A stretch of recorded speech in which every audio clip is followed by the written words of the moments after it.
question that I am having so serious marital issues. I Okay. am at my mother's home, and my husband forced me to live at my mother's home because my in-laws are not willing to give me back home. And they used to say that even I apologized, whatever I did in anger, I did arguments, and but even I cried and I said sorry to everyone, either I was fault or not.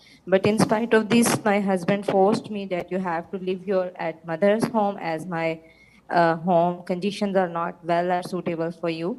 So he is also not coming here to see me or give me any expenses, or you can say he's not giving me anything. Is it right? And he said, being a Muslim, I have to obey him because he is my husband, and it's not his will. So I can't get separate home. Do you have children? No, I don't have children. Okay, I'll answer you, inshallah.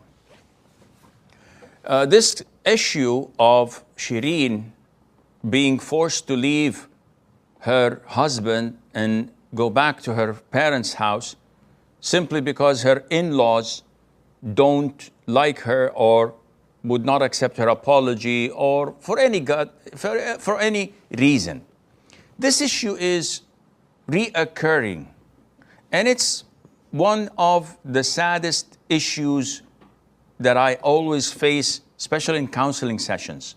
And I have this like on daily basis, sometimes yani a lot on weekly basis, sometimes twice a day. The same complaint.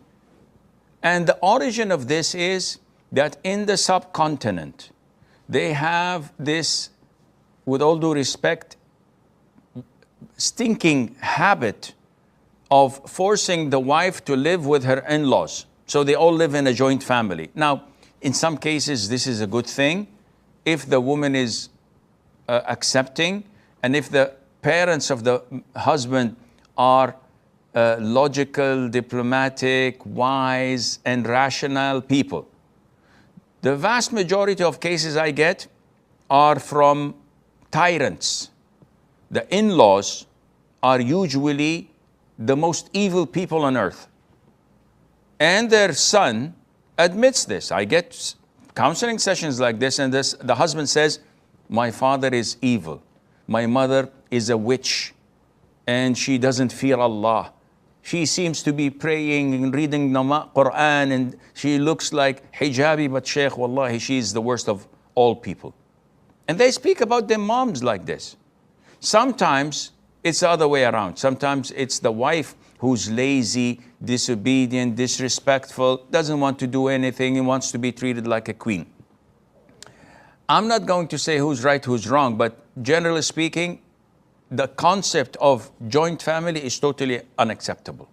Islamically, it's a woman's right in Islam to live in a separate house, not to take in her in-laws, or not to move into her in-laws' home and be expected to work as a servant.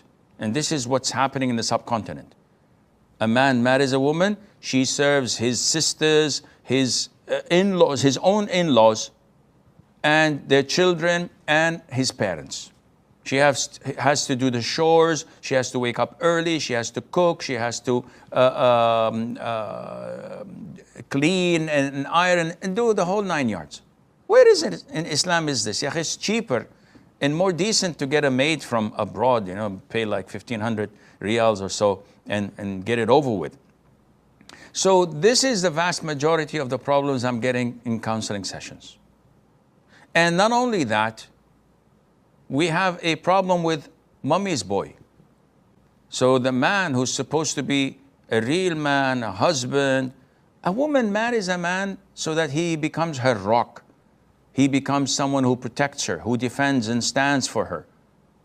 But unfortunately, the vast majority of such quote unquote men, they get married and their mom says, oh, she's doing this, she's doing that, and he puts all his rage and anger on her.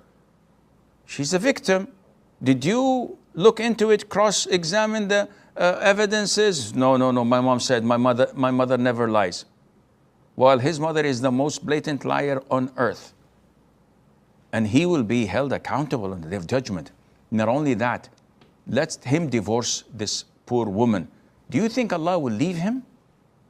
Do you think this will not come back to haunt him with his second or third or fourth wife, with his children, with his daughters? Payback is, you know what? And Allah Azza wa Jalla doesn't leave things unaccounted for, unpunished. You have to pay back. So he sends her to her parents. Okay, did you divorce her? No, I'm compelled to do that. Okay, are you providing for her, giving her allowance to live in her parents' house for food, for whatever she needs? No. So what is this? What are you doing? I'm pressuring her to file for khul' and return the gold and return the mahar. Wallah, you're not a man. With all due respect, you're a wimp. You're a mummy's boy. You have no dignity. You have no honor when you want the wealth and money of your wife, not because of something wrong she did, but because you're not a real man. Akhi, have a spine.